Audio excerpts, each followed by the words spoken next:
Let's see. I'm kind of surprised I'm doing this right now, but I have to say this turned out a lot better than I hoped it would. Of course, it doesn't look that pretty right now because I've been eating out of it. But like these potatoes, they're not potatoes, they're cauliflower. They look like potatoes, don't they? They taste a lot like potatoes, I'll tell you that. But they're really good. I made what I did is I made a barbecue chicken today and brined it and everything, and made some little biscuits. Let's see, right there, little cheese biscuits. Let's see, I know the lights, and there we go. Maybe see that better. But just in case anybody wants to know, it's 2 pounds of cauliflower florets. Okay, it's about one large head of cauliflower. Let's see. Now, this is kind of from a recipe, but I don't recommend following it because it says a quarter cup of finely chopped garlic. Let me tell you what, quarter cup is way too strong for this. So I put like just 3 small spoons of this, just about that size. This is like a small spoon. Didn't even fill it. It was a heaping to right about the middle. Okay, and it's just this regular garlic stuff you buy, that we buy, you know, just for quick, just for some quick minced garlic. It's a little bit milder. The other was way too strong. And let's see, a teaspoon of dried oregano, 1 teaspoon of salt.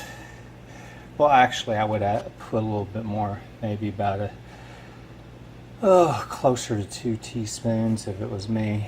I had to add more after the fact.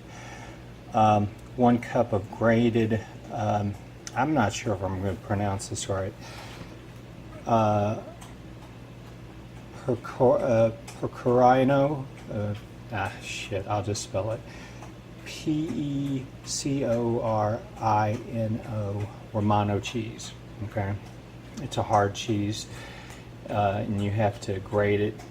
You can buy it at Kroger's. It's hard to find. I think what we bought was Boar's Head, and 1 stick of butter. Now, to be honest, I put a little bit more, as you'll know, and I also put a little garlic powder in it to help it out as well. And I put pepper in it.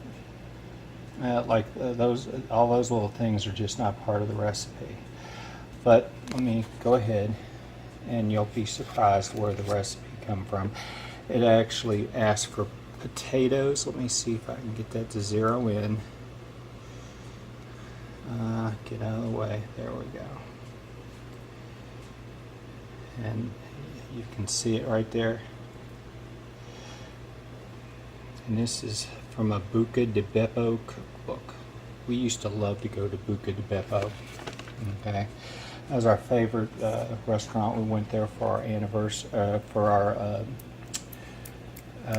when I proposed to Sue, and we also went there for our I don't want to say reception, but we did go there for like a rehearsal type thing, even though we didn't rehearse anything.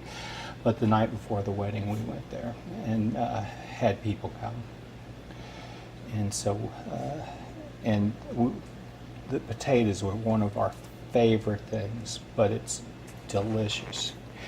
I mean, I cannot miss potatoes with this, okay? But you don't want to cook the cauliflower too long. If you do, it will become mushy. It'll become soup.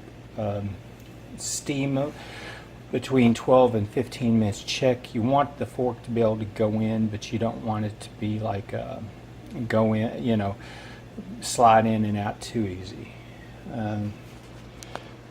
What I did is I took all the other ingredients there and I put those in a food processor and I blended them up first.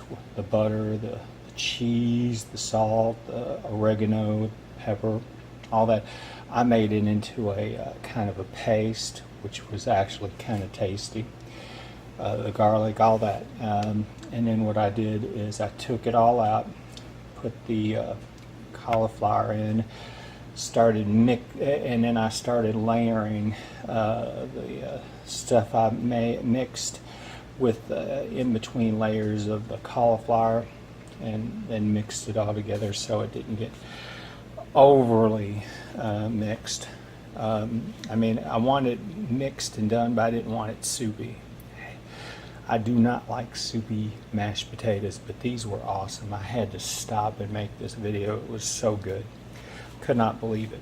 I tried it last night. It was crap because way too much garlic taste, which is odd considering we loved the stuff at Buca. Maybe it had to do with the fact that it was cauliflower instead of potatoes. I don't know, but it definitely did not work out right for us yesterday. I had to throw that whole batch out. I could not save it. So I started from scratch today. Now the cheese is a little expensive, but I think it was. I think in this instance it was worth it, and it was delicious. So if you want some comfort food, some mashed potatoes that are very, I mean, I'll be honest, these are just as good as any mashed potatoes I've had. So, you know, thought I'd make this a little short video and give you a little hope for some comfort food out there. Later.